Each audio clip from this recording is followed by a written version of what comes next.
എല്ലാവർക്കും PSC അക്കാഡമിയുടെ പുതിയൊരു വീഡിയോയിലേക്ക് സ്വാഗതം. കഴിഞ്ഞ ദിവസം നമ്മൾ പഠിച്ചു തീർത്തത് ദക്ഷിണേന്ത്യൻ ചരിത്രത്തിലേക്ക് എന്ന ഒരു ഇമ്പോർട്ടൻറ്റ് ചാപ്റ്ററാണ്. റിവിഷനെക്കുറിച്ച് ഞാൻ പറഞ്ഞിരുന്നു. എല്ലാവരും റിവിഷൻ ചെയ്യണം. അടുത്തത് ഇന്ന് പഠിക്കാൻ പോകുന്നത് ചാപ്റ്റർ 9 ഭരണഘടനയ്ക്കൊരു മുഖവുര എന്ന് പറയുന്ന ചാപ്റ്ററാണ്. ഭരണഘടനയ്ക്കൊരു മുഖവുര. കുറച്ച് പേരെങ്കിലും എന്നെ ഫോളോ ചെയ്യുന്നുണ്ടെന്ന് എനിക്ക് മനസ്സിലാവുന്നുണ്ട്. കാണുന്നവരിൽ കുറച്ച് അധികമല്ല, എന്നാലും കുറച്ച് പേര് എന്നെ സബ്സ്ക്രൈബ് ചെയ്യുന്നുണ്ട്. എല്ലാവർക്കും താങ്ക് യു.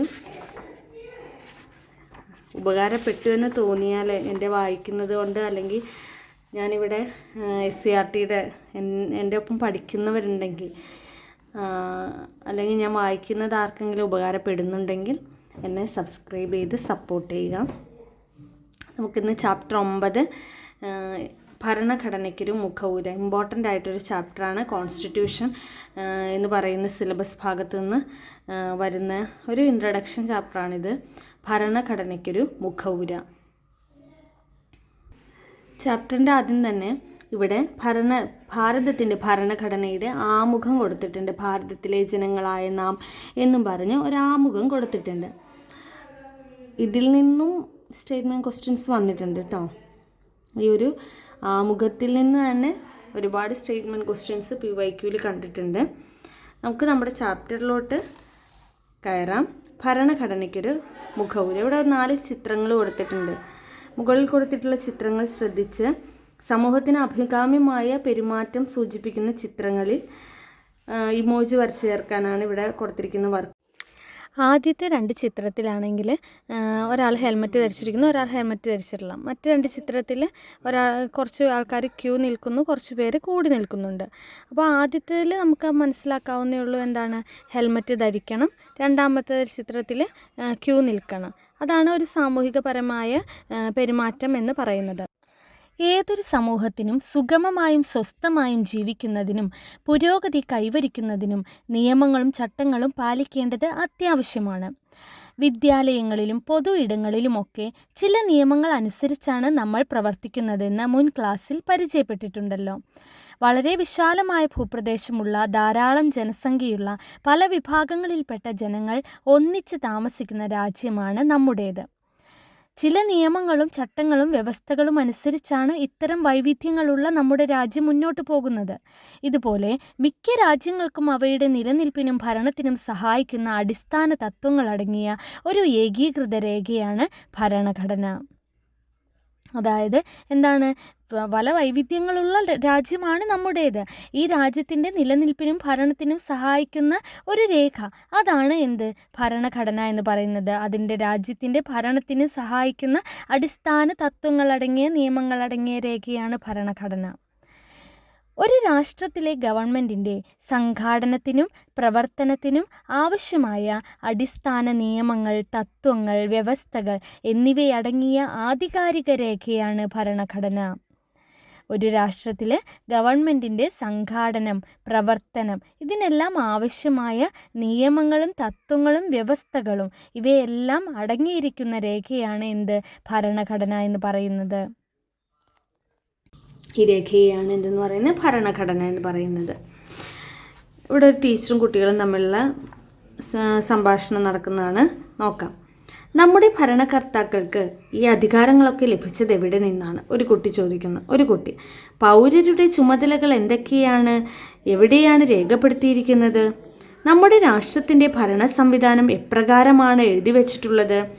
ജനങ്ങളുടെ അവകാശങ്ങളെക്കുറിച്ച് എവിടെയാണ് പ്രതിപാദിക്കുന്നത്? ഇതെല്ലാം കുട്ടികൾ ചോദിക്കുന്ന ക്വസ്റ്റ്യൻസ് ആണ്. അപ്പോൾ ടീച്ചർ എല്ലാറ്റിനും ഒരേ ഒരു ഉത്തരമേ ഉള്ളൂ, അതാണ് ഭരണഘടന എന്ന് പറയുകയാണ്. അപ്പോൾ ആ ചിത്രത്തിൽ കുട്ടികൾ ഇങ്ങനെ കുറച്ച് ക്വസ്റ്റ്യൻ ചോദിക്കുന്നു. ഇതിനെല്ലാം ഉത്തരം ഭരണഘടനയാണെന്ന് ടീച്ചർ പറയുന്നു. അത് അത്രയേ ഉള്ളൂ അവിടെ. ഇനി ഇവിടെ നോക്കിക്കേ, ഭരണഘടനയുടെ മുൻഗാമികൾ. ഇവിടെ നമുക്ക് പഠിക്കാൻ ഒരുപാടുണ്ട്. നോട്ട് എഴുതി പഠിക്കുന്നവർ ഈ പോയിന്റുകളെല്ലാം SCRT നോട്ട്സിലോട്ട് എഴുതുക, വായിക്കാം. ഭരണഘടന എന്ന ആശയം രൂപപ്പെടുന്നതിനിടയാക്കിയ ചരിത്രം. ആദ്യത്തേത് ഹമ്മുറാബിയുടെ നിയമസംഹിത. ലോകത്തിലെ ഏറ്റവും പഴക്കം ചെന്ന നിയമസംഹിതകളിൽ ഒന്നാണ് പുരാതന ബാബിലോണിയയിലെ ഭരണാധികാരിയായിരുന്ന ഹമ്മുറാബിയുടെ നിയമസംഹിത. നമ്മളിത് മുമ്പ് പഠിച്ചിരുന്നു. ഈജിപ്ഷ്യൻ സംസ്കാരവും മെസൊപ്പൊട്ടോമിയൻ സംസ്കാരവും ഒക്കെ പഠിച്ചപ്പോൾ ആദ്യം പഠിച്ച ബാബിലോണിയൻ, മെസൊപ്പൊട്ടോമിയയിലെ ഒരു വിഭാഗമായ ബാബിലോണിയയിലെ ഹമ്മുറാബിയാണ് ആദ്യമായിട്ട് നിയമസംഹിത കൊണ്ടുവന്നതെന്ന് നമ്മൾ ഇതിനു മുമ്പ് ഈ 6ാം ക്ലാസ്സിലെ ടെക്സ്റ്റിൽ തന്നെ ഫസ്റ്റ് പാർട്ടിൽ പഠിച്ചിട്ടുണ്ട്. അപ്പോൾ എന്താണ്, ലോകത്തിലെ ഏറ്റവും പഴക്കം ചെന്ന നിയമസംഹിതകളിൽ ഒന്നാണ് പുരാതന ബാബിലോണിയയിലെ ഭരണാധികാരിയായിരുന്ന ഹമ്മുറാബിയുടെ നിയമസംഹിത. ഒരു രാജ്യത്തിൻ്റെ അടിസ്ഥാന നിയമങ്ങളെ ധിക്കരിക്കാൻ ആർക്കും അധികാരമില്ല എന്ന് ഈ നിയമസംഹിത അനുശാസിക്കുന്നു. ഒരു രാജ്യത്തിൻ്റെ അടിസ്ഥാന നിയമങ്ങളെ ധിക്കരിക്കാൻ ആർക്കും അധികാരമില്ല എന്നതാണ് ആ നിയമസംഹിതയുടെ അടിസ്ഥാനമെന്ന് പറയുന്നത്. അപ്പോൾ എന്താണ്, ബാബിലോണിയയിലാണ് ഹമ്മുറാബിയാണെന്ന് ഓർക്കുക. ലോകത്തിലെ ഏറ്റവും പഴക്കം ചെന്ന നിയമസംഹിതയാണ് ഹമ്മുറാബിയുടെ നിയമസംഹിത.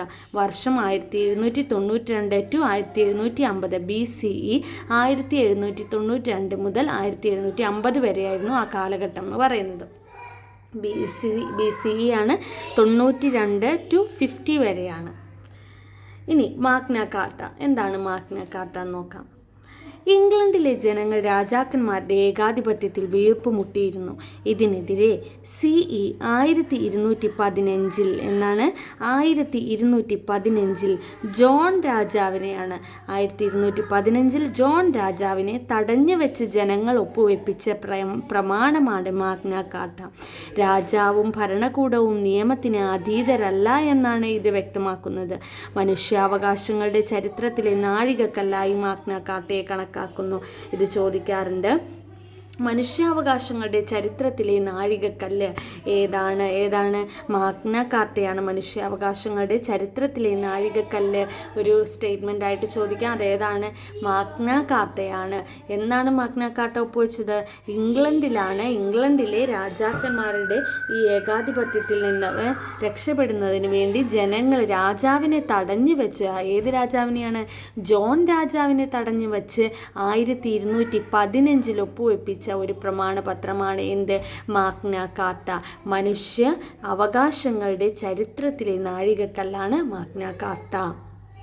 അടുത്തത് നോക്കുക, മഹത്തായ വിപ്ലവം. ഇമ്പോർട്ടൻ്റ് ആണ് മഹത്തായ വിപ്ലവം. 17ാം നൂറ്റാണ്ടിൽ ഇംഗ്ലണ്ടിൽ പാർലമെൻറ്റിൻ്റെ താൽപ്പര്യങ്ങൾക്ക് വിരുദ്ധമായി പ്രവർത്തിച്ച രാജാക്കന്മാരും പാർലമെൻറ്റും തമ്മിൽ നിരവധി സംഘർഷങ്ങളുണ്ടായി. ഇതിൽ പ്രധാനപ്പെട്ടതാണ് CE 1688 മഹത്തായ വിപ്ലവം. മഹത്തായ വിപ്ലവം 17ാം നൂറ്റാണ്ടിൽ. ഇതൊക്കെ കുറച്ചും കൂടി ഡീറ്റെയിൽഡ് ആയിട്ട് പഠിക്കും, വലിയ ക്ലാസ്സുകളിലേക്ക് പഠിക്കും. ഇപ്പോൾ ചെറുതായിട്ട് 6ാം ക്ലാസ്സിന് യോജിച്ച രീതിയിലാണ് ഇവരിത് കൊടുത്തിട്ടുള്ളൂ. ഇതിൻ്റെ പല കഥകളൊക്കെ ഉണ്ട്. മഹത്തായ വിപ്ലവം തന്നെ വളരെ ഇമ്പോർട്ടൻ്റ് ആയിട്ടുള്ളതാണ്. ഞാൻ അതൊന്നും ഇപ്പോൾ പറയാത്തത് ഇനി വരുന്ന ക്ലാസ്സുകളിലൊക്കെ അത് വിശദമായിട്ട് തന്നെ ഉണ്ടാകും. അതുകൊണ്ടാണ്. അപ്പോൾ ഇപ്പോൾ പറയാം, മഹത്തായ വിപ്ലവം വളരെ സിമ്പിളായിട്ടുള്ളതെന്ന്. മഹത്തായ വിപ്ലവം എന്ന് പറഞ്ഞാൽ എന്താണ്? 17ാം നൂറ്റാണ്ടിൽ ഇംഗ്ലണ്ടിൽ പാർലമെൻറ്റിൻ്റെ താൽപ്പര്യങ്ങൾക്ക് വിരുദ്ധമായി പ്രവർത്തിച്ച രാജാക്കന്മാരും പാർലമെൻറ്റും തമ്മിൽ നിരവധി സംഘർഷങ്ങളുണ്ടായി. അതിൽ പ്രധാനപ്പെട്ടതാണ് 1688 മഹത്തായ വിപ്ലവം. 1688 ഓർക്കുക. 1688 മഹത്തായ വിപ്ലവം. എവിടെയാണ്? ഇംഗ്ലണ്ടിലാണ്. അതായത് പാർലമെൻറ്റിനും രാജാവിനും എതിരായിട്ട് നടന്ന വിപ്ലവം. രാജാവിൻ്റെ സ്വേച്ഛാധിപത്യം അവസാനിപ്പിക്കാനും പാർലമെൻറ്റിൻ്റെ അധികാരം വർദ്ധിപ്പിക്കുവാനും ഈ വിപ്ലവത്തിലൂടെ കഴിഞ്ഞു. രാജാധികാരം പാർലമെൻറ്റിൻ്റെ നിയന്ത്രണങ്ങൾക്ക് വിധേയമാവുകയും ചെയ്തു. ഇംഗ്ലണ്ടിൽ പാർലമെൻറ്റിന് അധികാരം നൽകുന്ന ഭരണഘടനാ രൂപീകരണത്തിന് ഇത് വഴിയൊരുക്കുന്നു. അപ്പോൾ എന്താണ്? പാർലമെൻറ്റിൻ്റെ നിയന്ത്രണങ്ങൾക്ക് കൂടുതൽ അധികാരം ലഭിച്ചു, രാജാവിൻ്റെ നിയന്ത്രണങ്ങൾ കുറഞ്ഞു. അപ്പോൾ രാജാവിൻ്റെ നിയന്ത്രണങ്ങൾ എന്ന് പറഞ്ഞാൽ പാർലമെൻറ്റിൻ്റെ നിയമങ്ങൾക്ക് നിയന്ത്രണ വിധേയമായി മാറുകയും ചെയ്തു. കൂടാതെ ഇംഗ്ലണ്ടിൽ പാർലമെൻറ്റിന് അധികാരം നൽകുന്ന ഭരണഘടനാ രൂപീകരണത്തിന് ഇത് വഴിയൊരുക്കി. അപ്പോൾ ഇംഗ്ലണ്ടിലാണ് മഹത്തായ വിപ്ലവം. 1688 മഹത്തായ വിപ്ലവം. ഇംഗ്ലണ്ടിലെ രാജാവിനെതിരെ പാർലമെൻറ്റിന് അധികാരം ലഭിക്കുന്നതിന് വേണ്ടി ചെയ്ത ഒരു വിപ്ലവമാണ്. അപ്പോൾ അതാണ് മഹത്തായ വിപ്ലവം എന്ന് പറയുന്നത്. അടുത്തത് അമേരിക്കൻ സ്വാതന്ത്ര്യ പ്രഖ്യാപനം എന്താണെന്ന് നോക്കാം. ബ്രിട്ടന്റെ അധീനതയിലായിരുന്ന 13 വടക്കേ അമേരിക്കൻ കോളനികൾ ബ്രിട്ടന്റെ തെറ്റായ നയങ്ങൾക്കെതിരെ പോരാട്ടം നടത്തി. തുടർന്ന് 1776 കേട്ടോ 1776 ഈ കോളനികൾ നടത്തിയ പ്രഖ്യാപനമാണ് അമേരിക്കൻ സ്വാതന്ത്ര്യ പ്രഖ്യാപനം. അമേരിക്കൻ സ്വാതന്ത്ര്യ പ്രഖ്യാപനം ആരാണ് നടത്തിയത്? 1776. ഗവൺമെന്റിനെ നീക്കം ചെയ്യാൻ ജനങ്ങൾക്ക് അധികാരമുണ്ട് എന്ന് ബോധ്യപ്പെടുത്താൻ ഈ പ്രഖ്യാപനത്തിലൂടെ കഴിഞ്ഞു. ലോകത്തിലെ ആദ്യത്തെ എഴുതപ്പെട്ട ഭരണഘടനയായ അമേരിക്കൻ ഭരണഘടനയുടെ രൂപീകരണത്തിനും ഇത് കാരണമായി. ലോകത്തിലെ ആദ്യത്തെ എഴുതപ്പെട്ട ഭരണഘടന ആരുടേതാണ്? അമേരിക്കൻ ഭരണഘടനയാണ്. ലോകത്തിലെ ആദ്യത്തെ എഴുതപ്പെട്ട ഭരണഘടന അമേരിക്കയുടേതാണ്. അതിന് കാരണം എന്താണ്? അമേരിക്കയുടെ സ്വാതന്ത്ര്യ പ്രഖ്യാപനമാണ്. എന്നാണ് അമേരിക്കൻ സ്വാതന്ത്ര്യ പ്രഖ്യാപനം നടത്തിയത്? 1776. 1776 എത്ര കോളനികൾ ചേർന്നാണ് പോരാട്ടം നടത്തിയത്? 13 വടക്കേ അമേരിക്കൻ കോളനികൾ. അമേരിക്കയിലെ ബ്രിട്ടന്റെ അധീനതയിലായിരുന്ന 13 കോളനികൾ ചേർന്ന്. അടുത്തതാണ് ഫ്രഞ്ച് വിപ്ലവം. ഫ്രഞ്ച് വിപ്ലവം സ്വാതന്ത്ര്യം, സമത്വം, സാഹോദര്യം നമ്മൾ എപ്പോഴും കേൾക്കുന്നതാണ്. ഏതിൻ്റെ മുദ്രാവാക്യമാണ്? ഫ്രഞ്ച് വിപ്ലവത്തിൻ്റെതാണ്. സ്വാതന്ത്ര്യം, സമത്വം, സാഹോദര്യം എന്നീ മുദ്രാവാക്യങ്ങൾ ഉയർത്തി ഫ്രഞ്ച് ജനത 1789 നടത്തിയ വിപ്ലവമാണ് ഫ്രഞ്ച് വിപ്ലവം. 1789 നടത്തിയ വിപ്ലവം. രാജാധികാരത്തിനെതിരെ ജനങ്ങളുടെ പരമാധികാരം എന്ന ആശയം അംഗീകരിക്കപ്പെട്ടത് ഈ വിപ്ലവത്തിലൂടെയാണ്. ഇതോടെ ഫ്രാൻസിൽ ഒരു ഭരണഘടന രൂപപ്പെടുകയും രാജാവിൻ്റെ അധികാരങ്ങൾ ഭരണഘടനയ്ക്ക് വിധേയമാക്കപ്പെടുകയും ചെയ്തു. അപ്പോൾ എന്താണ് ഫ്രഞ്ച് വിപ്ലവം? ഫ്രാൻസിൽ സ്വാതന്ത്ര്യം, സമത്വം, സാഹോദര്യം എന്നറിയപ്പെടുന്ന മുദ്രാവാക്യം. എന്നാണ് വിപ്ലവം? 1789 ഒരു ഭരണഘടന രൂപീകരിക്കപ്പെടുകയും ചെയ്തു. ഇങ്ങനെ മുകളിൽ പരാമർശിച്ചിട്ടുള്ള ചരിത്ര സംഭവങ്ങൾ, ഏതൊക്കെ സംഭവങ്ങളാണ് നമ്മൾ പറഞ്ഞത്? ഹമ്മുറാബിയുടെ ആദ്യത്തെ നിയമസംഹിതയെക്കുറിച്ച് പറഞ്ഞു. രണ്ടാമത് പറഞ്ഞത് ഏതായിരുന്നു? മാഗ്ന കാർട്ടയെക്കുറിച്ച് പറഞ്ഞു. 3 മഹത്തായ വിപ്ലവത്തെക്കുറിച്ച് പറഞ്ഞു. പിന്നെ ഏതാണ്? അമേരിക്കൻ സ്വാതന്ത്ര്യ പ്രഖ്യാപനത്തെക്കുറിച്ച് പറഞ്ഞു. ഫ്രഞ്ച് വിപ്ലവത്തെക്കുറിച്ച് പറഞ്ഞു.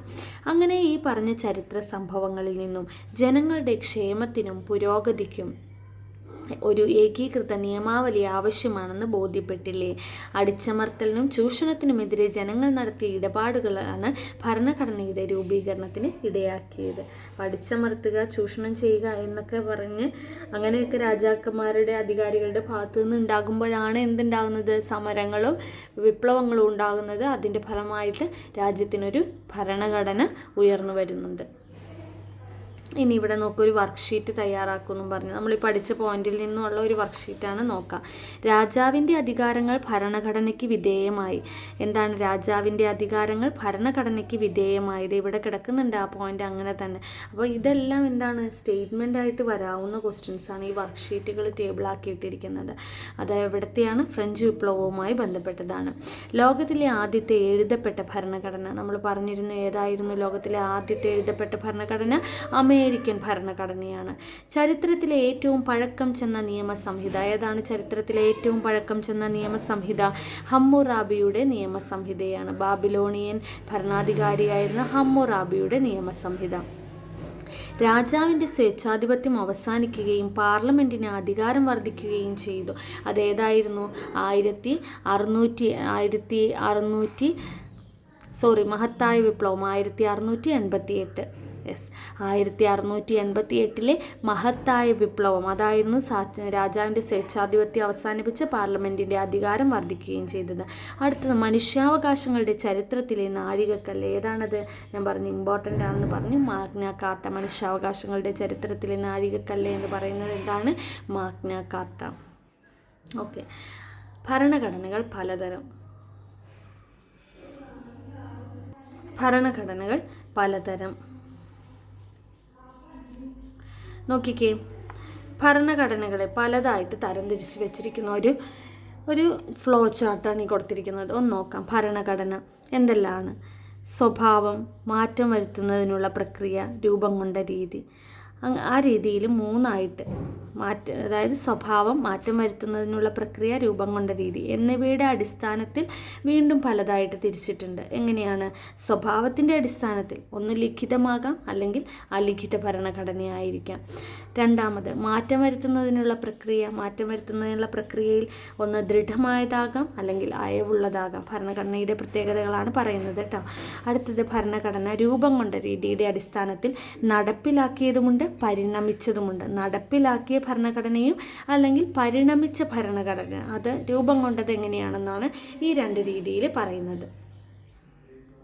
ഇനി നോക്കാം എന്താണ് ലിഖിതം അലിഖിതം. അതായത് ഇവിടെ അത് നമ്മൾ പറഞ്ഞിരിക്കുന്ന തരംതിരിച്ചിരിക്കുന്ന രീതിയിലുള്ളത് മുഴുവനും വിശദമായിട്ട് തന്നെ കൊടുത്തിട്ടുണ്ട് എന്താണെന്ന്. അതിൽ ലിഖിതം അലിഖിതം സ്വഭാവത്തിനനുസരിച്ച് ഭരണഘടനയെ ലിഖിതമെന്നും അലിഖിതമെന്നും 2ആയിട്ട് തിരിച്ചിട്ടുണ്ട്. എന്താണ് ലിഖിതം? ഒരു രാഷ്ട്രത്തിൻ്റെ അടിസ്ഥാന തത്വങ്ങളും നിയമങ്ങളും വ്യവസ്ഥാപിതമായ രീതിയിൽ എഴുതി തയ്യാറാക്കി പുസ്തക രൂപത്തിൽ ക്രോഡീകരിച്ചിരിക്കുന്നതിനെയാണ് ലിഖിത ഭരണഘടന എന്ന് പറയുന്നത്.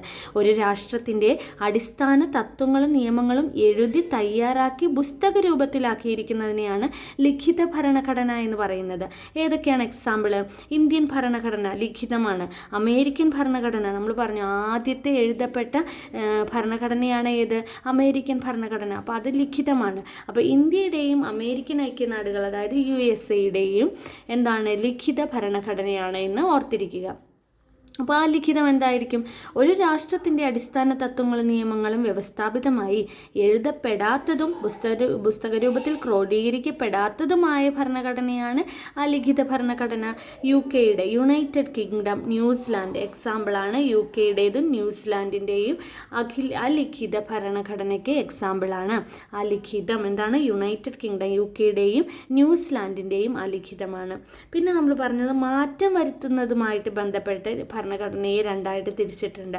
എങ്ങനെയാണ്? ദൃഢമായത്, അയവുള്ളത്. ഒന്ന് നോക്കാം. മാറ്റം വരുത്തുന്നതിനുള്ള അതായത് ഭേദഗതി വരുത്താം, ഓരോ നിയമത്തിനും ഭേദഗതി വരുത്താം അല്ലെങ്കിൽ മാറ്റം വരുത്താം. അങ്ങനെ അതിനുവേണ്ടി കർക്കശമായ നടപടിക്രമങ്ങൾ ആവശ്യമുള്ള ഭരണഘടനയാണ്. നല്ല കർക്കശമായ നടപടിക്രമങ്ങളിലൂടെ ഒരു നിയമത്തെ ഭേദഗതി ചെയ്യാൻ കഴിയുകയുള്ളൂ എങ്കിൽ അത് ദൃഢമായതാണ്. അതിന് എക്സാമ്പിൾ ഏതാണ്? അമേരിക്കൻ ഐക്യനാടുകളുടെയും ഓസ്ട്രേലിയയുടെയും ദൃഢമായതാണ്. കാരണം എന്താണ്? മാറ്റം വരുത്തുന്നതിന് അല്ലെങ്കിൽ ഒരു നിയമത്തെ ഭേദഗതി ചെയ്യുന്നതിന് നടപടിക്രമങ്ങൾ കർക്കശമാണ്. ഇനി അയവുള്ളത് നോക്കൂ. എളുപ്പത്തിൽ മാറ്റം വരുത്താൻ കഴിയുന്ന ഭരണഘടനയാണ് അയവുള്ളത്. അതായത് ഒരു നിയമത്തിനെ ഭേദഗതി ചെയ്യണമെങ്കിൽ എളുപ്പത്തിൽ എന്തെങ്കിലും ചെറിയ ഒരു നടപടിക്രമങ്ങളിലൂടെ തന്നെ എളുപ്പത്തിൽ മാറ്റം വരുത്താൻ സാധിക്കും. കാരണം എന്താണ്? എക്സാമ്പിൾ ഏതാണ്? യുണൈറ്റഡ് കിങ്ഡവും ന്യൂസിലാൻഡുമാണ്. അത് അലിഖിത ഭരണഘടനയിൽ എക്സാമ്പിളായിട്ട് പറഞ്ഞ രാജ്യങ്ങളാണ്. അപ്പോൾ യുണൈറ്റഡ് കിങ്ഡവും ന്യൂസിലാൻഡും അലിഖിത ഭരണഘടനയാണ്, ലിഖിതമല്ല. ലിഖിതമല്ലാത്തത് കൊണ്ട് തന്നെ അവിടെ എന്തെങ്കിലും മാറ്റം നിയമത്തിന് വരുത്തണമെങ്കിൽ അത് എളുപ്പമാണ്. അതാണ് അയവുള്ളത് എന്ന് പറയുന്നത്. ദൃഢമായത്, അയവുള്ളത്. നടപ്പിലാക്കിയത് അതായത് രൂപം കൊണ്ട രീതി എങ്ങനെയാണ്? ഭരണഘടന ഒന്ന് നടപ്പിലാക്കിയതുമാണ്, പിന്നെ ഒന്ന് പരിണമിച്ച് വരുന്നതുമാണ്. അപ്പോൾ നടപ്പിലാക്കിയത് ഭരണഘടനാ നിർമ്മാണ സഭയുടെയോ കൗൺസിലിൻ്റെയോ രൂപീകരണ ശേഷം എഴുതി തയ്യാറാക്കി പ്രാബല്യത്തിൽ വരുത്തിയ ഭരണഘടനയാണ് അമേരിക്കൻ ഐക്യനാടുകളുടെയും ഇന്ത്യയുടെയും. അതായത് ഭരണഘടനാ നിർമ്മാണ സഭ രൂപീകരിച്ച് അല്ലെങ്കിൽ ഒരു കൗൺസിൽ രൂപീകരിച്ച് അവർ കുറേ നാളുകളിരുന്ന് എഴുതി തയ്യാറാക്കി പ്രാബല്യത്തിൽ വരുത്തുന്നത്, അതാണ് നടപ്പിലാക്കിയ ഭരണഘടന. അമേരിക്കൻ ഐക്യനാടുകൾ, ഇന്ത്യയുടേതെല്ലാം അങ്ങനെ നടപ്പിലാക്കിയതാണ്. പിന്നീട് പരിണമിച്ചത് ക്രമേണയുള്ള മാറ്റങ്ങളുടെ ഫലമായി രൂപപ്പെട്ട ഭരണഘടന.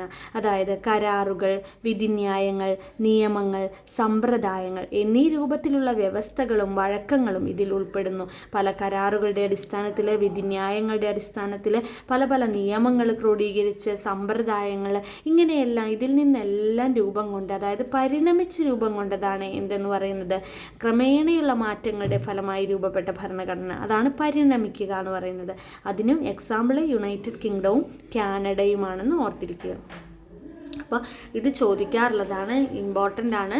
ലിഖിത ഭരണഘടന, അലിഖിത ഭരണഘടന, ദൃഢമായത്, അയവുള്ളത് എക്സാമ്പിൾസ്. പിന്നെ നടപ്പിലാക്കിയ ഭരണഘടന എന്ന് പറയുമ്പോൾ എങ്ങനെയാണ്, പരിണമിച്ച ഭരണഘടന എന്ന് പറയുന്നത് എങ്ങനെയാണെന്ന്. ഇവിടെ ഒരു പട്ടികയിൽ ക്രമീകരിക്കാൻ പറഞ്ഞിരിക്കുകയാണ് ലിഖിത ഭരണഘടനയുള്ള രാജ്യങ്ങളുടെ. ലിഖിത ഭരണഘടനയുള്ള രാജ്യത്തിന് എക്സാമ്പിൾ നമ്മൾ പറഞ്ഞത് ഏതൊക്കെയാണ്? India, American ഐക്യനാടുകൾ. അലിഖിതം പറഞ്ഞത് UK, ന്യൂസിലാൻഡ്. ദൃഢമായ ഭരണഘടന അമേരിക്കൻ ഐക്യനാടുകളുടേതും പിന്നെ ഓസ്ട്രേലിയയുടേതുമാണ് പറഞ്ഞത്. അയവുള്ളത് നമ്മൾ പറഞ്ഞു അലിഖിതത്തിന് തന്നെ ഉള്ളതാണ് അയവുള്ളത് UKയും ന്യൂസിലാൻഡും. നടപ്പിലാക്കിയ ഭരണഘടന അമേരിക്കൻ ഐക്യനാടുകളുടേതും ഇന്ത്യയുടേതും ഈ എന്താണ് ഭരണഘടനാ നിർമ്മാണ സഭ നടപ്പിലാക്കിയതാണ്. പരിണമിക്കുക എന്ന് പറയുമ്പോൾ അത് UKയുടേതും കാനഡയുമാണ് എന്ന് ഈ എക്സാമ്പിളെല്ലാം ഓർത്തിരിക്കുക. ഇമ്പോർട്ടൻ്റ് ആയിട്ടുള്ളൊരു കോളാണിത്. Very very important. എക്സാമ്പിൾസ് തന്നിട്ട് ചോദിക്കാം. അടുത്ത പേജിൽ അടുത്തത് ഭരണഘടനയുടെ അവശ്യ ഗുണങ്ങൾ എന്തെല്ലാമാണെന്നാണ് ഈ ഒരു ചിത്രം പറഞ്ഞിരിക്കുന്നത്. ഭരണഘടനയുടെ ആവശ്യമായ ഗുണങ്ങൾ എന്തെല്ലാമാണ്?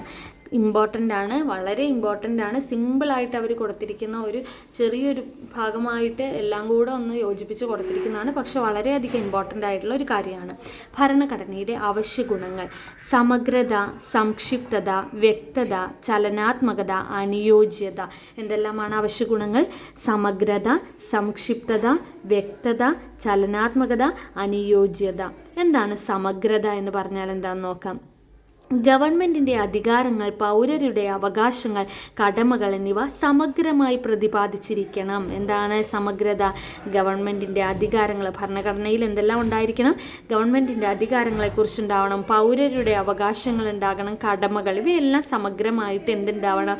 ഭരണഘടനയിൽ ഉണ്ടാകണം. അതുതന്നെയാണ് സമഗ്രത എന്ന് പറയുന്നത്.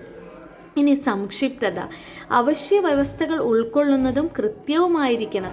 ആവശ്യമായ എല്ലാ വ്യവസ്ഥകളും ഉണ്ടായിരിക്കണം, അത് കറക്റ്റ് കൃത്യമായിരിക്കണം. അതാണ് സംക്ഷിപ്തത എന്ന് പറയുന്നത്. ഭരണഘടനയിലെ വ്യവസ്ഥകൾ വ്യക്തമായി പ്രതിപാദിച്ചിരിക്കണം. ഭരണഘടനയിൽ എങ്ങനെയായിരിക്കണം?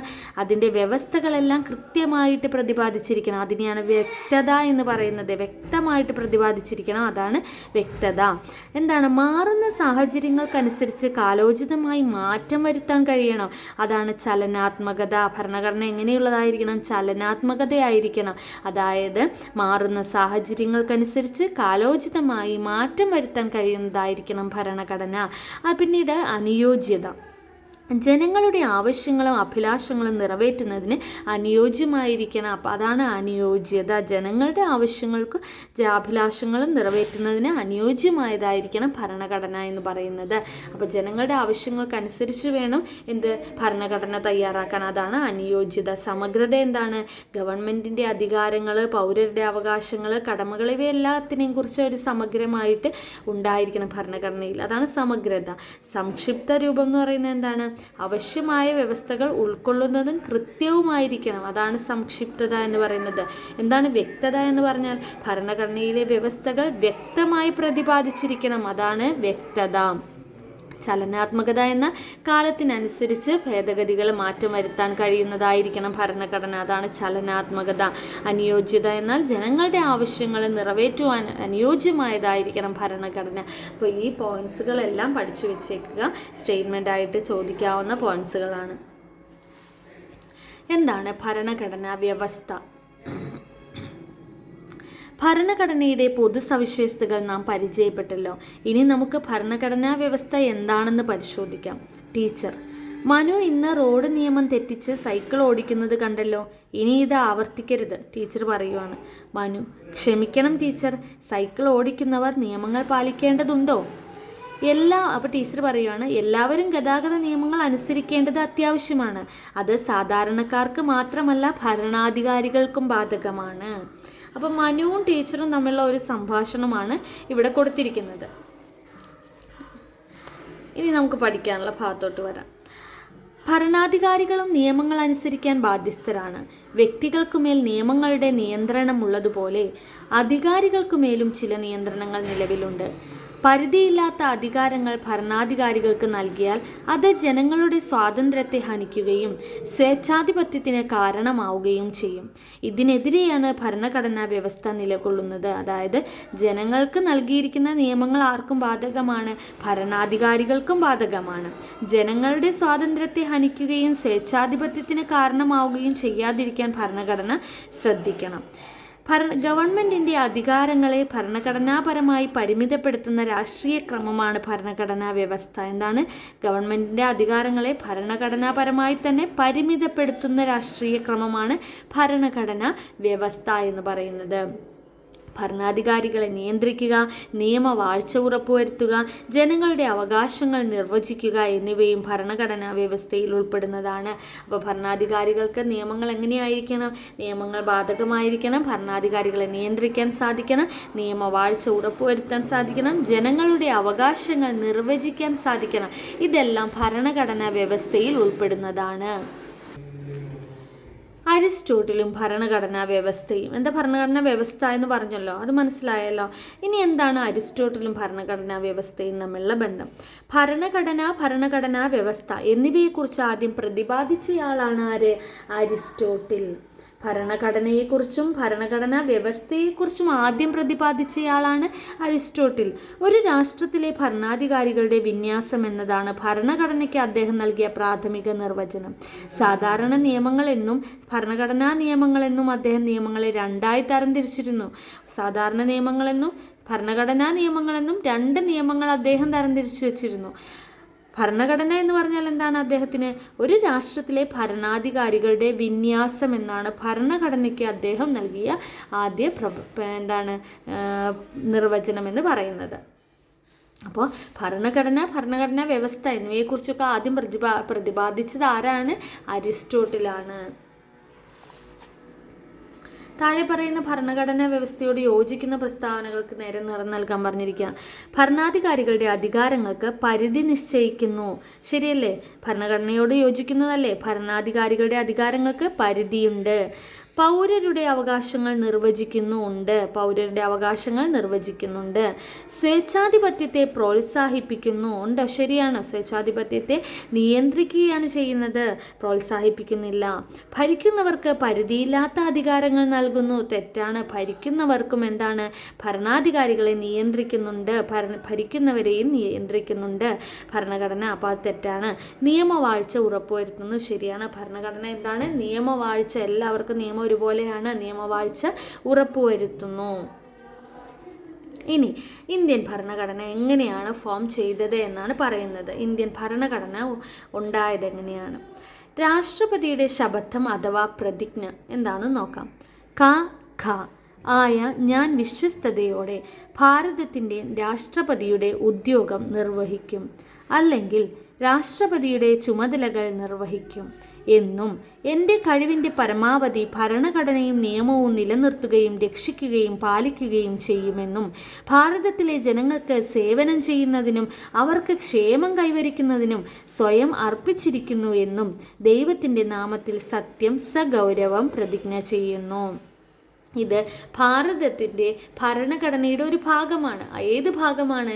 രാഷ്ട്രപതിയുടെ ശപഥമാണ്, പ്രതിജ്ഞയാണ്. എന്താണ്? ക എന്ന് പറയുന്നത് അവിടെ ഒരു പേരുകളാണ്, അവിടെ പേര് കൊടുക്കുന്നതാണ്. ആയ ഞാൻ വിശ്വസ്തയോടെ ഭാരതത്തിൻ്റെ രാഷ്ട്രപതി ഉദ്യോഗം നിർവഹിക്കുമെന്നും എൻ്റെ കഴിവിൻ്റെ പരമാവധി ഭരണഘടനയുടെ നിയമം നിലനിർത്തുകയും രക്ഷിക്കുകയും പാലിക്കുകയും ചെയ്യുമെന്നും ദൈവത്തിൻ്റെ നാമത്തിൽ സത്യം പ്രതിജ്ഞ ചെയ്യുന്നു എന്നാണ്. ഇതാണ് രാഷ്ട്രപതിയുടെ ശപഥം അല്ലെങ്കിൽ പ്രതിജ്ഞ. ഇത് ഏതിൻ്റെ ഭാഗമാണ്? ഭരണഘടനയുടെ ഭാഗമാണ്. ഭരണഘടനയിൽ അതും ഇൻക്ലൂഡഡ് ആയിട്ടുണ്ട്. നമ്മുടെ ഭരണഘടനയുടെ പ്രാധാന്യം ഇതിൽ വ്യക്തമാക്കുന്നുണ്ട്.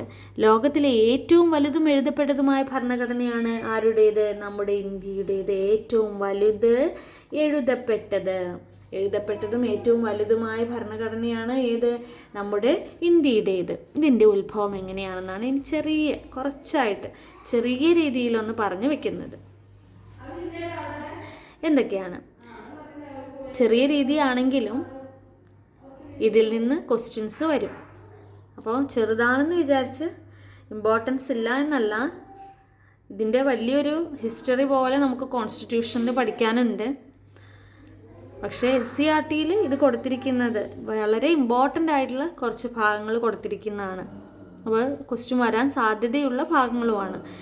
ഫസ്റ്റ് പറയുന്നത് ഇംഗ്ലീഷ് ഈസ്റ്റ് ഇന്ത്യ കമ്പനി.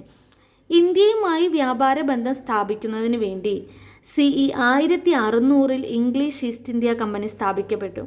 കച്ചവടത്തിനായി വന്ന ബ്രിട്ടീഷുകാർ ക്രമേണ അധികാരികളായി മാറിയതോടെ ഇന്ത്യയുടെ ഭരണം കമ്പനിയുടെ കൈകളിലായി. അപ്പോൾ എന്താണ്? ഇംഗ്ലീഷ് ഈസ്റ്റ് ഇന്ത്യ കമ്പനിയാണ് ആദ്യം പറയുന്നത്. 1600 ഇംഗ്ലീഷ് ഈസ്റ്റ് ഇന്ത്യ കമ്പനി സ്ഥാപിക്കുന്നത്. എന്തിനു വേണ്ടിയാണ് ഇംഗ്ലീഷ് ഈസ്റ്റ് ഇന്ത്യ കമ്പനി സ്ഥാപിക്കുന്നത്? ഇന്ത്യയുമായി വ്യാപാര ബന്ധം സ്ഥാപിക്കുന്നതിനാണ്. അവർ വരുന്നു, ഇന്ത്യയുമായി വ്യാപാര ബന്ധം സ്ഥാപിക്കുന്നു. എന്താണ്? പിന്നീട് ഇന്ത്യ അവരുടെ കൈകളിലായി മാറുന്നു. അധികാരം മുഴുവൻ അവർക്കാകുന്നു, കമ്പനിക്കാകുന്നു. അടുത്തത് 1857 ഒന്നാം സ്വാതന്ത്ര്യ സമരം. ബ്രിട്ടീഷുകാർക്കെതിരെ ഇന്ത്യക്കാർ നടത്തിയ ആദ്യത്തെ ബഹുജന സമരം ഏതാണത്? 1857 ഒന്നാം സ്വാതന്ത്ര്യ സമരം. ഇംഗ്ലീഷ് ഈസ്റ്റ് ഇന്ത്യ കമ്പനിയുടെ ഭരണം അവസാനിക്കുന്നതിന് കാരണമായി. പക്ഷേ തുടർന്ന് ഇന്ത്യയുടെ ഭരണം ബ്രിട്ടീഷ് രാജ്ഞി നേരിട്ട് ഏറ്റെടുത്തു. അപ്പോൾ ഇംഗ്ലീഷ് ഈസ്റ്റ് ഇന്ത്യ കമ്പനിയുടെ കൈകളിൽ നിന്ന് ഈ ഒന്നാം സ്വാതന്ത്ര്യ സമരം 1857 നടക്കുന്നതോടുകൂടി കൈകളിൽ നിന്ന് അധികാരം നഷ്ടപ്പെടുന്നുണ്ട്. ആരാ ഏറ്റെടുക്കുന്നത് ഇന്ത്യയുടെ ഭരണം? ബ്രിട്ടീഷ് രാജ്ഞി നേരിട്ട് ഇന്ത്യയുടെ ഭരണം ഏറ്റെടുക്കുകയാണ് ചെയ്യുന്നത്. അടുത്തത് വരുന്നു ഇന്ത്യൻ കൗൺസിൽസ് ആക്റ്റുകൾ വരുന്നു. ബ്രിട്ടീഷ് ഇന്ത്യയുടെ ഭരണകാര്യങ്ങളിൽ ഇന്ത്യക്കാരുടെ പങ്കാളിത്തം ഉറപ്പുവരുത്താൻ സഹായിച്ച നിയമങ്ങളാണ്. ബ്രിട്ടീഷ് ഇന്ത്യയുടെ ഭരണകാര്യങ്ങളിൽ ഇന്ത്യക്കാരുടെയും കൂടി പങ്കാളിത്തം വേണമെന്ന്, അതൊക്കെ പല സമരങ്ങളിലൂടെയും പ്രക്ഷോഭങ്ങളിലൂടെയും ഒക്കെയാണ് ഇതൊക്കെ ചേരുന്നത്. അപ്പോൾ ഇന്ത്യക്കാരുടെ പങ്കാളിത്തം ഉറപ്പുവരുത്തണം, അതിന് സഹായിച്ച നിയമങ്ങളാണ് ഇന്ത്യൻ കൗൺസിൽസ് ആക്റ്റുകൾ. പല ആക്റ്റുകളുണ്ട്, പല വർഷങ്ങളിൽ നടത്തിയ ആക്റ്റുകളുണ്ട്. അപ്പോൾ എന്താണ്? ബ്രിട്ടീഷ് ഇന്ത്യയുടെ ഭരണകാര്യങ്ങളിൽ ബ്രിട്ടീഷ് ഇന്ത്യ ഭരിക്കുമ്പോൾ, ബ്രിട്ടനിൽ രാജ്ഞി ഭരിക്കുമ്പോൾ അതിൽ ഇന്ത്യയുടെ പങ്കാളിത്തം വേണം. അതിനു വേണ്ടി വന്ന ആക്റ്റുകളാണ് ഇന്ത്യൻ കൗൺസിൽസ് ആക്റ്റുകൾ വരുന്നു. അടുത്തത് സ്വാതന്ത്ര്യ സമര പ്രസ്ഥാനങ്ങൾ. സ്വാതന്ത്ര്യ സമര പ്രസ്ഥാനങ്ങളിൽ ബ്രിട്ടീഷുകാർക്കെതിരെ ഇന്ത്യയുടെ സ്വാതന്ത്ര്യത്തിന് വേണ്ടി പോരാടിയ ഒരു പ്രസ്ഥാനമാണ് ഇന്ത്യൻ നാഷണൽ കോൺഗ്രസ്. ഇന്ത്യക്ക് ഒരു ഭരണഘടന തയ്യാറാക്കുന്നതിനായി സ്വതന്ത്ര ഭരണഘടനാ നിർമ്മാണ സഭ വേണമെന്ന ആവശ്യം ഔദ്യോഗികമായി മുന്നോട്ട് വച്ചതും ഈ പ്രസ്ഥാനമാണ്. അപ്പോൾ എന്താണ്? ഇന്ത്യൻ സ്വാതന്ത്ര്യ സമരം വേണം, ഇന്ത്യൻ സ്വാതന്ത്ര്യം വേണം എന്ന്, അല്ലെങ്കിൽ ഇന്ത്യൻ സ്വാതന്ത്ര്യ ഒരു ഭരണഘടന നിർമ്മാണ സഭ വേണം എന്ന് ഔദ്യോഗികമായി ആവശ്യപ്പെട്ടത് ഏത് പ്രസ്ഥാനമാണ്? സ്വാതന്ത്ര്യ സമര പ്രസ്ഥാനമായ ഇന്ത്യൻ നാഷണൽ കോൺഗ്രസ് ആണ്. അങ്ങനെ എന്താണ്? ഒരു ഭരണഘടനാ നിർമ്മാണ സഭ വേണമെന്നൊരാവശ്യം മുന്നോട്ട് വയ്ക്കുന്നു. പിന്നീട് എന്താണ്? ഗവൺമെൻറ് ഓഫ് ഇന്ത്യ ആക്റ്റുകൾ വരുന്നു. ഇന്ത്യയുടെ ഭരണ പങ്കാളിത്തം ക്രമേണ വർദ്ധിക്കുന്നതിനും ഇന്ത്യയിൽ മെച്ചപ്പെട്ട ഭരണം ഉറപ്പുവരുത്തുന്നതിനും വേണ്ടി ബ്രിട്ടീഷുകാർ നടപ്പിലാക്കിയ നിയമങ്ങളാണ് ഗവൺമെൻറ് ഓഫ് ഇന്ത്യ ആക്റ്റുകൾ. എന്താണ്? ഇന്ത്യക്കാരുടെ ഭരണ പങ്കാളിത്തം വർദ്ധിപ്പിക്കുന്നു, ഇന്ത്യയിൽ മെച്ചപ്പെട്ട ഭരണം ഉറപ്പുവരുത്തുന്നതിനും വേണ്ടി ബ്രിട്ടീഷുകാർ നടപ്പിലാക്കിയ നിയമങ്ങളാണ് ഗവൺമെൻറ് ഓഫ് ഇന്ത്യ ആക്റ്റുകൾ. പിന്നെ ക്യാബിനറ്റ് മിഷൻ. ഇന്ത്യക്ക് പൂർണ്ണമായ സ്വയം ഭരണ അധികാരം നൽകുന്നതിന് വേണ്ടി ബ്രിട്ടീഷ് ഗവൺമെൻറ് ക്യാബിനറ്റ് മിഷനെ ഇന്ത്യയിലേക്ക് അയച്ചു. ഇതനുസരിച്ച് ഇന്ത്യക്കായി ഒരു ഭരണഘടന തയ്യാറാക്കുന്നതിന് വേണ്ടി 1946 ഭരണഘടനാ നിർമ്മാണ സഭ നിലവിൽ വന്നു. ക്യാബിനറ്റ് മിഷൻ വരുന്നു. ക്യാബിനറ്റ് മിഷൻ്റെ ഭാഗമായിട്ട് ഒരു ഭരണഘടനാ നിർമ്മാണ സഭ തന്നെ 1946 ഫോം ചെയ്യുന്നു. അപ്പോൾ ഇത്രയുമാണ് നമ്മുടെ ഭരണഘടനയിലേക്കുള്ള ഒരു ചരിത്രം. എന്തൊക്കെയാണ് ആദ്യം പറഞ്ഞത്? ഇംഗ്ലീഷ് ഈസ്റ്റ് ഇന്ത്യ കമ്പനി ആദ്യം നമ്മുടെ ഇന്ത്യയിലെത്തുന്നു. കച്ചവടത്തിന് വേണ്ടി വരുന്നതാണെങ്കിൽ ഇന്ത്യ അവരുടെ അധികാരം മുഴുവനും അവരുടെ കമ്പനിക്കാവുന്നു. പിന്നീട് നമ്മൾ ഒരുപാട് പ്രക്ഷോഭങ്ങളും ഇതെല്ലാം ചെയ്ത് 1857 ഒന്നാം സ്വാതന്ത്ര്യ സമരം നടത്തുന്നു. അതിൻ്റെ ഫലമായിട്ട് ഈ കമ്പനിക്ക് അധികാരം നഷ്ടപ്പെട്ട് ബ്രിട്ടീഷ് രാജ്ഞി നേരിട്ട് അധികാരം ഏറ്റെടുക്കുന്നു. പിന്നീട് ഇന്ത്യയിലെ ജനങ്ങളുടെ പങ്കാളിത്തം ഈ ആക്റ്റുകളിലോ നിയമങ്ങളിലൊക്കെ വേണമെന്ന് പറഞ്ഞുകൊണ്ട് സമരം നടത്തി ഇന്ത്യൻ കൗൺസിൽസ് ആക്റ്റുകൾ വരുന്നു. പിന്നീട് വരുന്നതാണ് സ്വാതന്ത്ര്യ പ്രസ്ഥാനങ്ങൾ. അതായത് സ്വാതന്ത്ര്യ സമരത്തിന് വേണ്ടി പല കാര്യങ്ങളും നടത്തിപ്പിന് വേണ്ടി ഇന്ത്യൻ നാഷണൽ കോൺഗ്രസ് പോലെയുള്ള പല പ്രസ്ഥാനങ്ങൾ ഫോം ചെയ്യുന്നു. ഇന്ത്യൻ നാഷണൽ കോൺഗ്രസ് മുന്നോട്ട് വയ്ക്കുന്നു? ഒരു സ്വതന്ത്ര ഭരണഘടനാ നിർമ്മാണ സഭ വേണമെന്ന ആവശ്യം മുന്നോട്ട് വയ്ക്കുന്നു. അതിൻ്റെ ഫലമായിട്ട് ഗവൺമെൻറ് ഓഫ് ഇന്ത്യ ആക്റ്റുകൾ വരുന്നു. അതായത് ഇന്ത്യയുടെ ഭരണ പങ്കാളിത്തം മെച്ചപ്പെടുത്തുക, വർദ്ധിപ്പിക്കുന്നതിനൊക്കെ വേണ്ടി ബ്രിട്ടീഷുകാർ നടപ്പിലാക്കിയ ആക്റ്റുകളാണ് ഗവൺമെൻറ് ഓഫ് ഇന്ത്യ ആക്റ്റുകൾ. പിന്നീട് 1946 ക്യാബിനറ്റ് മിഷൻ വരുന്നു. അതിൻ്റെ ഫലമായിട്ട് ഭരണഘടനാ നിർമ്മാണ സഭ നിലവിൽ വരുന്നു. ഈ ഭരണഘടനാ നിർമ്മാണ സഭയാണ് എന്ത് ചെയ്തത്? ഭരണഘടന രൂപീകരിക്കുന്നത്. ഇതാണ് ഭരണഘടനയുടെ ചരിത്രം എന്ന് പറയുന്നത്. എങ്ങനെയാണ് ഭരണഘടന ഉണ്ടായതെന്ന് പറയുന്നത്. നോക്കിക്കേ, ഡോക്ടർ രാജേന്ദ്ര പ്രസാദ് ആയിരുന്നു ഭരണഘടനാ നിർമ്മാണ സഭയുടെ അധ്യക്ഷൻ. ഇമ്പോർട്ടൻ്റ് ആണ്. ആരാണ് ഭരണഘടനാ നിർമ്മാണ സഭയുടെ അധ്യക്ഷൻ? ഡോക്ടർ രാജേന്ദ്ര പ്രസാദ് ആണ്. ഡോക്ടർ BR അംബേദ്കർ ആയിരുന്നു ചെയർമാൻ. എന്തിൻ്റെ? ഡ്രാഫ്റ്റിംഗ് കമ്മിറ്റിയുടെ ചെയർമാൻ. ഭരണഘടനാ നിർമ്മാണ സഭയുടെ കരട് രൂപം എഴുതി തയ്യാറാക്കിയ ഡ്രാഫ്റ്റിംഗ് കമ്മിറ്റിയുടെ ചെയർമാനാണ് ഡോക്ടർ BR അംബേദ്കർ. ഭരണഘടനാ നിർമ്മാണ സഭ 1949 നവംബർ 26. ഇമ്പോർട്ടൻ്റ് ആയിട്ടൊരു ഡേറ്റ് ആണ്. എന്താണ്? 49 നവംബർ 26 ഭരണഘടനയ്ക്ക് അംഗീകാരം നൽകുന്നു. നവംബർ 26 അതുകൊണ്ട് തന്നെ ഭരണഘടനാ ദിനമായി നാം ആചരിക്കുന്നു. ഭരണഘടനാ ദിനം എന്നാണ്? നവംബർ 26. ഇതെല്ലാം PYQ ആണ് കേട്ടോ.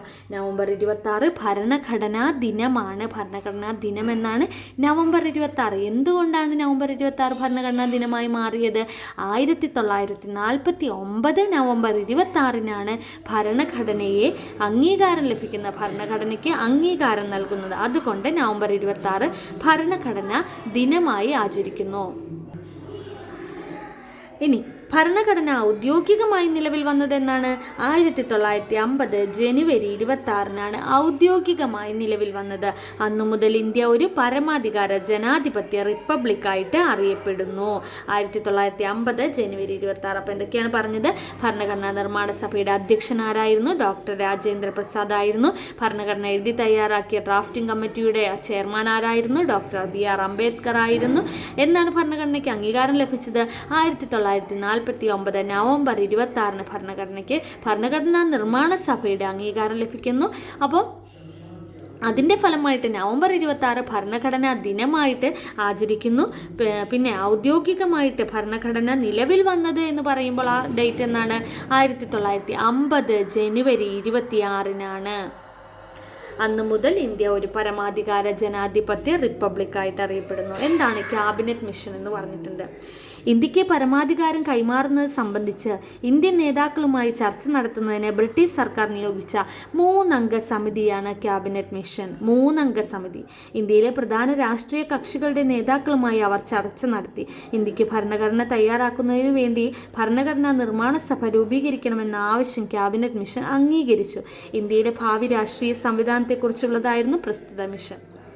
അതായത് ഇന്ത്യയുടെ ഭരണഘടനാ നിർമ്മാണ സഭ രൂപീകരിക്കണമെന്ന ആവശ്യം അത് അംഗീകരിച്ചത് ക്യാബിനറ്റ് മിഷനാണ്.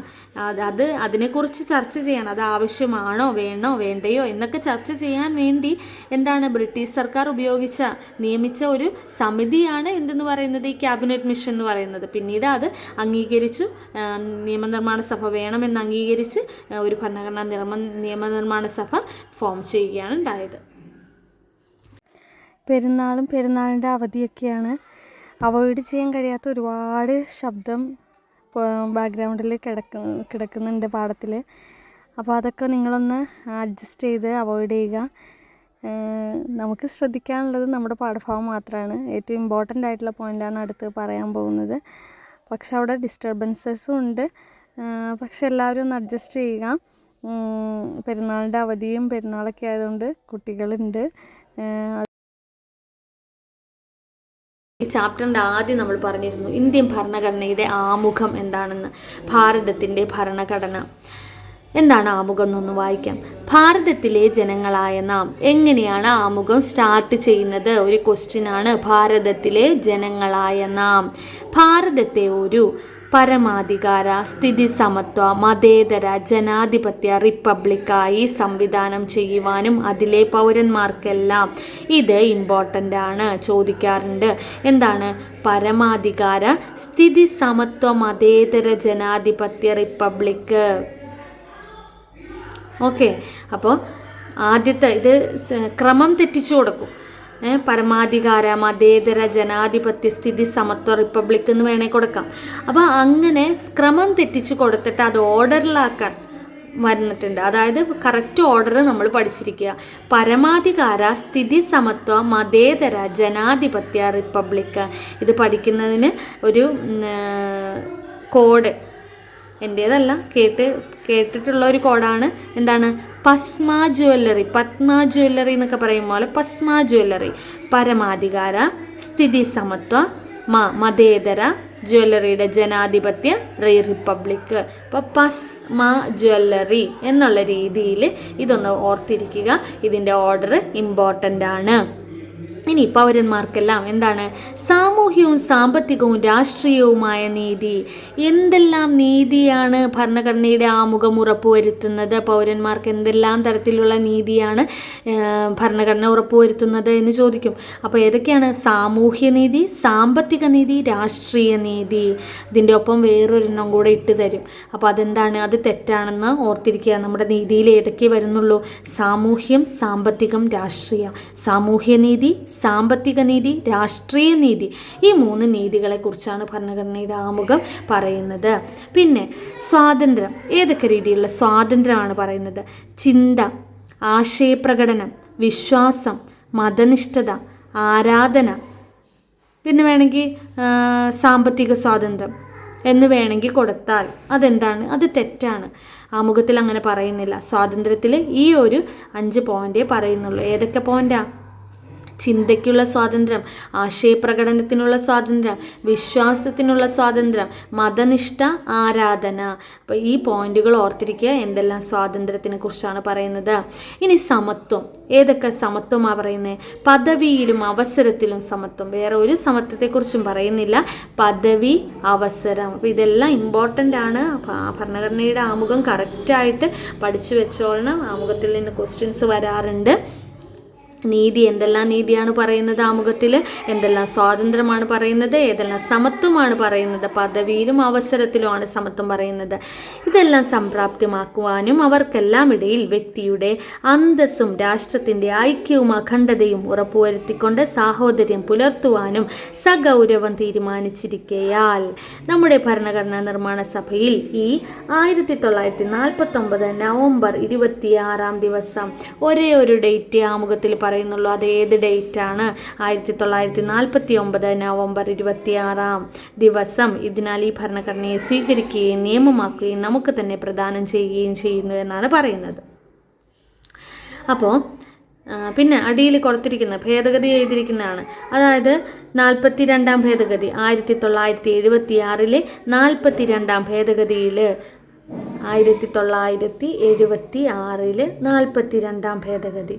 അതായത് നോക്കി 4 2 6 അങ്ങനെ ഓർത്തിരിക്കാം. 76 42ാം ഭേദഗതി വെച്ചാണ് എന്ത് നോക്കിക്കേ, പരമാധികാര ജനാധിപത്യ റിപ്പബ്ലിക് എന്നതിന് പകരം പരമാധികാര, സ്ഥിതി സമത്വ, മതേതര, ജനാധിപത്യ റിപ്പബ്ലിക് എന്നാക്കി മാറ്റി.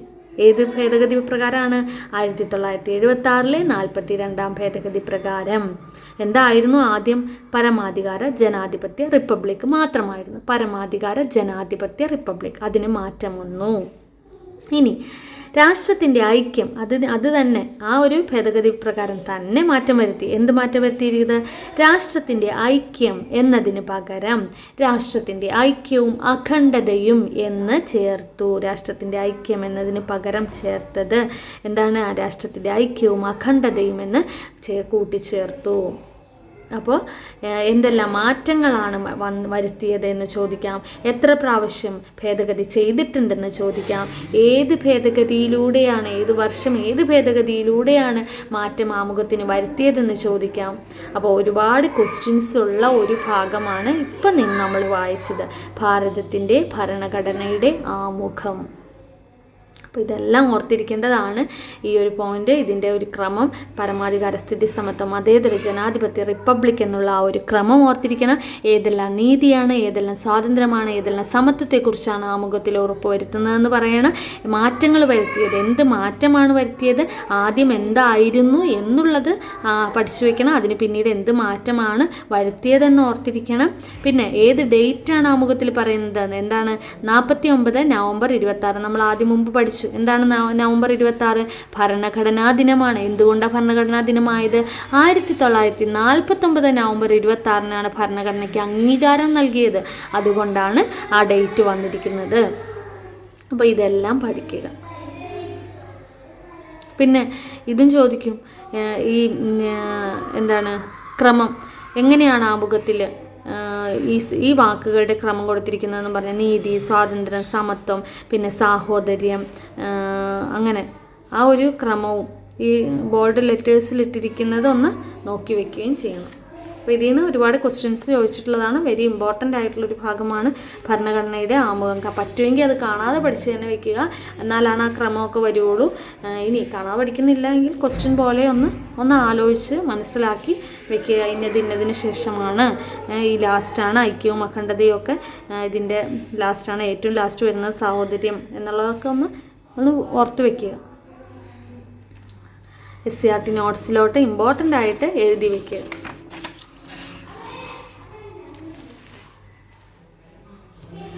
ഭരണഘടനയുടെ പ്രധാന ആശയങ്ങളും മൂല്യങ്ങളും കാഴ്ചപ്പാടുകളും പ്രതിഫലിക്കുന്ന ആമുഖത്തിലാണ് സ്വാതന്ത്ര്യസമര ചോദിക്കാട്ടോ. ഭരണഘടനയുടെ പ്രധാന ആശയങ്ങളും മൂല്യങ്ങളും കാഴ്ചപ്പാടുകളും പ്രതിഫലിക്കുന്നത് എവിടെയാണ്? ഭരണഘടനയുടെ ഏത് ഭാഗത്താണ്? ആമുഖത്തിലാണ്, സ്റ്റേറ്റ്മെൻ്റാണ്. സ്വാതന്ത്ര്യ സമര കാലഘട്ടത്തിൽ ഇന്ത്യക്കാർ ആഗ്രഹിക്കുകയും സ്വപ്നം കാണുകയും ചെയ്ത ആശയങ്ങളുടെ പൂർത്തീകരണത്തിനുള്ള മാർഗരേഖയാണ് നമ്മുടെ ഭരണഘടന. രാഷ്ട്രത്തിൻ്റെ അധികാരം ഉത്ഭവിക്കുന്നത് ജനങ്ങളിൽ നിന്നാണെന്ന് ഭരണഘടന വിഭാവനം ചെയ്യുന്നു. രാഷ്ട്രത്തിൻ്റെ സ്വഭാവം, ഭരണഘടനയുടെ ലക്ഷ്യങ്ങൾ, ഭരണഘടന അംഗീകരിക്കപ്പെട്ട തീയതി എന്നിവയും ആമുഖത്തിൽ പരാമർശിക്കുന്നുണ്ട്. എന്തെല്ലാം ഭരണഘടനയുടെ ലക്ഷ്യങ്ങളെക്കുറിച്ച് പറയുന്നു, അംഗീകരിക്കപ്പെട്ട തീയതിയുണ്ട്, രാഷ്ട്രത്തിന്റെ സ്വഭാവം എന്താണ്, ഇതെല്ലാം ആമുഖത്തിൽ എവിടെയാണ് പരാമർശിക്കുന്നതെന്ന് ചോദിച്ചാൽ എവിടെയാണ്? ആമുഖത്തിലാണ് പരാമർശിക്കുന്നത്. ഒരു സ്റ്റേറ്റ്മെന്റ് ആണ്. ഇനി ഇന്ത്യൻ ഭരണഘടന അടിസ്ഥാന ലക്ഷ്യങ്ങൾ എന്തെല്ലാമാണെന്നാണ് പറയുന്നത്. നമ്മൾ പറഞ്ഞിരുന്നു പസ്മ ജ്വല്ലറി എന്ന് ഓർത്തിരിക്കാൻ, പരമാധികാര, സ്ഥിതി സമത്വം, മതേതരത്വം, ജനാധിപത്യ, റിപ്പബ്ലിക് എന്ന്. അതാണ് അടിസ്ഥാന ലക്ഷ്യങ്ങൾ എന്ന് പറയുന്നത്. ഒരു രാഷ്ട്രത്തിൻ്റെ സ്വഭാവം എന്താണെന്ന് പറയുന്നത്. എന്താണ് പരമാധികാരം? ബാഹ്യ ഇടപെടലുകൾക്കോ സമ്മർദ്ദങ്ങൾക്കോ വിധേയമാകാതെ തീരുമാനങ്ങൾ എടുക്കുവാനുള്ള രാഷ്ട്രത്തിൻ്റെ അധികാരമാണ് പരമമായ അധികാരം, പരമാധികാരം. ബാഹ്യ ഇടപെടലുകൾക്ക് സമ്മർദ്ദങ്ങൾക്കോ ഒന്നും വിധേയമാകാതെയുള്ള ഒരു അധികാരം രാഷ്ട്രത്തിനുണ്ടെങ്കിൽ അതാണ് പരമാധികാരം. ഇന്ത്യ പരമാധികാര രാജ്യമാണ്. അടുത്തത് സ്ഥിതി സമത്വം. എല്ലാവർക്കും തുല്യ പദവിയും അവസര സമത്വവും ഉറപ്പുവരുത്തിക്കൊണ്ട് സാമൂഹികനീതി നിലനിർത്തുന്നതാണ് സ്ഥിതി സമത്വം. എന്താണ്? എല്ലാവർക്കും തുല്യ പദവിയും അവസര സമത്വവും നൽകുന്നുണ്ട്. അതാണ് സമത്വം, സ്ഥിതി സമത്വം എന്ന് പറയുന്നത്. അടുത്തത് മതേതരത്വം. രാഷ്ട്രത്തിന് ഔദ്യോഗികമായ ഒരു മതമില്ല, ഓർത്തിരുന്നോളണം കേട്ടോ. ഇതൊക്കെ സ്റ്റേറ്റ്മെൻ്റ് ആയിട്ട് കണ്ടിട്ടുള്ളതാണ്. രാഷ്ട്രത്തിന് ഔദ്യോഗിക മതമില്ല. വ്യക്തികൾക്ക് ഇഷ്ടമുള്ള മതത്തിൽ വിശ്വസിക്കുന്നതിനും ആചരിക്കുന്നതിനും പ്രചരിപ്പിക്കുന്നതിനും അവകാശമുണ്ട്. രാഷ്ട്രം ഒരു മതത്തോടും വിവേചനം കാണിക്കുകയില്ല. മതേതരത്വ രാജ്യമാണ് ഇന്ത്യ. അടുത്തത് ജനാധിപത്യം. ജനങ്ങളാൽ തിരഞ്ഞെടുക്കപ്പെട്ട പ്രതിനിധികൾ ഭരണം നിർവഹിക്കുന്നു. ഇതിലൂടെ ജനങ്ങൾ പരമാധികാരികളാകുന്നു. അതാണ് ജനാധിപത്യം. ജനങ്ങൾ തിരഞ്ഞെടുക്കപ്പെടുന്ന പ്രതിനിധികൾ ഭരണം നടത്തുന്നതാണ് ജനാധിപത്യം. അടുത്തത് റിപ്പബ്ലിക്. തെരഞ്ഞെടുപ്പിലൂടെ രാഷ്ട്രത്തലവനെ തീരുമാനിക്കുന്ന സംവിധാനം. എന്താണ് റിപ്പബ്ലിക് എന്ന് പറഞ്ഞാൽ? എന്താണ് റിപ്പബ്ലിക്? തെരഞ്ഞെടുപ്പിലൂടെ രാഷ്ട്രത്തലവനെ തീരുമാനിക്കുന്നത് സംവിധാനമാണ് എന്ത്? റിപ്പബ്ലിക് എന്ന് പറയുന്നത്. ഇന്ത്യയുടെ രാഷ്ട്രത്തലവൻ ആരാണ്? രാഷ്ട്രപതിയാണ്. രാഷ്ട്രപതിയെ തെരഞ്ഞെടുക്കപ്പെടുന്ന വ്യക്തിയായിരിക്കണമെന്ന് നമ്മുടെ ഭരണഘടന അനുശാസിക്കുന്നു. രാഷ്ട്രപതി എന്ന് പറയുന്ന ആരായിരിക്കണം? തെരഞ്ഞെടുക്കപ്പെടുന്ന വ്യക്തിയായിരിക്കണം രാഷ്ട്രത്തലവൻ. അതാണ് എന്ത്? റിപ്പബ്ലിക്. അപ്പം ഇതെല്ലാം അടങ്ങുന്ന രാജ്യമാണ് ഇന്ത്യ എന്ന് പറയുന്നത്. അതുകൊണ്ട് തന്നെ ഇന്ത്യയുടെ രാജ്യത്തിൻ്റെ സ്വഭാവം ആമുഖത്തിൽ പരാമർശിച്ചിട്ടുണ്ട്. എന്താണ്? പരമാധികാര, സ്ഥിതി സമത്വ, മതേതര, ജനാധിപത്യ, റിപ്പബ്ലിക്കാണ് ഇന്ത്യ. രാഷ്ട്രം പൗരർക്ക് ഉറപ്പു നൽകുന്ന നീതി, സ്വാതന്ത്ര്യം, സമത്വം എന്നിവയെക്കുറിച്ചെല്ലാം ആമുഖത്തിലുണ്ട്. മാത്രമല്ല വ്യക്തിയുടെ അന്തസ്സും രാഷ്ട്രത്തിൻ്റെ ഐക്യവും അഖണ്ഡതയും ഉറപ്പുവരുത്തിക്കൊണ്ട് ജനങ്ങൾക്കിടയിൽ സാഹോദര്യം പുലർത്തുന്നതിനും ആമുഖം ലക്ഷ്യം വെക്കുന്നുണ്ട്. നമ്മൾ കണ്ടതാണ് ആമുഖത്തിൽ എന്തൊക്കെയാണെന്ന്. എന്താണ് ഇവിടെ കുറച്ചൊരു ഇത് കൊടുത്തിട്ടുണ്ട്. രാഷ്ട്രത്തിന് ഔദ്യോഗിക മതമില്ല, അല്ല, രാഷ്ട്രത്തിന് ഔദ്യോഗിക മതമില്ല. എന്ത് ലക്ഷ്യമാണ് ഇന്ത്യ ഭരണഘടന ഉറപ്പു നൽകുന്നത്? എന്താണ്? മതേതരത്വ രാജ്യമാണ്. ജനങ്ങൾ പരമാധികാരികളാണ്. എന്താണ് ജനങ്ങൾ പരമാധികാരികളാകുമ്പോൾ എന്താണ്?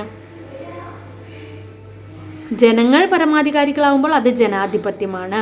തെരഞ്ഞെടുക്കപ്പെടുന്ന വ്യക്തി രാഷ്ട്രത്തലവനായിരിക്കണം. റിപ്പബ്ലിക്കാണ്.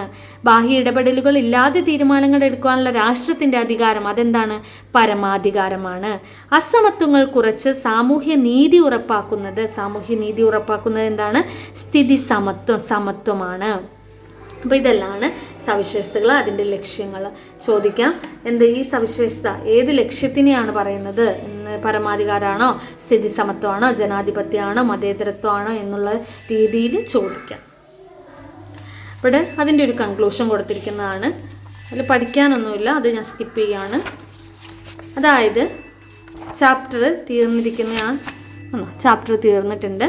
ചാപ്റ്റർ 9ാമത്തെ ചാപ്റ്ററാണ് നമ്മൾ പഠിച്ചത്. ഭരണഘടനയാണ്. ഭരണഘടനയ്ക്കൊരു മുഖവുര. ഇമ്പോർട്ടൻ്റ് ആയിട്ടുള്ളൊരു ചാപ്റ്ററാണ്. ഒരുപാട് പോയിൻറ്റ്സുകൾ പഠിക്കാനുണ്ട്. ഭരണഘടനയുമായി ബന്ധപ്പെട്ട ആമുഖം വെരി വെരി ഇമ്പോർട്ടൻ്റ് ആണ്. അപ്പോൾ ഞാൻ വായിച്ചത് എല്ലാവർക്കും മനസ്സിലായിട്ടുണ്ടെന്ന് ഞാൻ വിശ്വസിക്കുന്നു. ആർക്കെങ്കിലും ഉപകാരപ്പെട്ടിട്ടുണ്ടെങ്കിൽ എന്നെ സപ്പോർട്ട് ചെയ്യുക, സബ്സ്ക്രൈബ് ചെയ്ത് സപ്പോർട്ട് ചെയ്യുക, ലൈക്ക് ചെയ്യുക, ഷെയർ ചെയ്യുക, ഫ്രണ്ട്സിനൊക്കെ ഷെയർ ചെയ്ത് കൊടുക്കുക.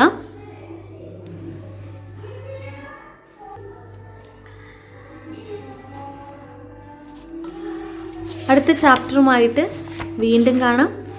അടുത്ത വളരെ വലിയൊരു ചാപ്റ്ററാണ്, ഇമ്പോർട്ടൻ്റ് ആയിട്ടുള്ളൊരു ചാപ്റ്ററാണ്. വീണ്ടും കാണുന്നത് വരെ ബായ്.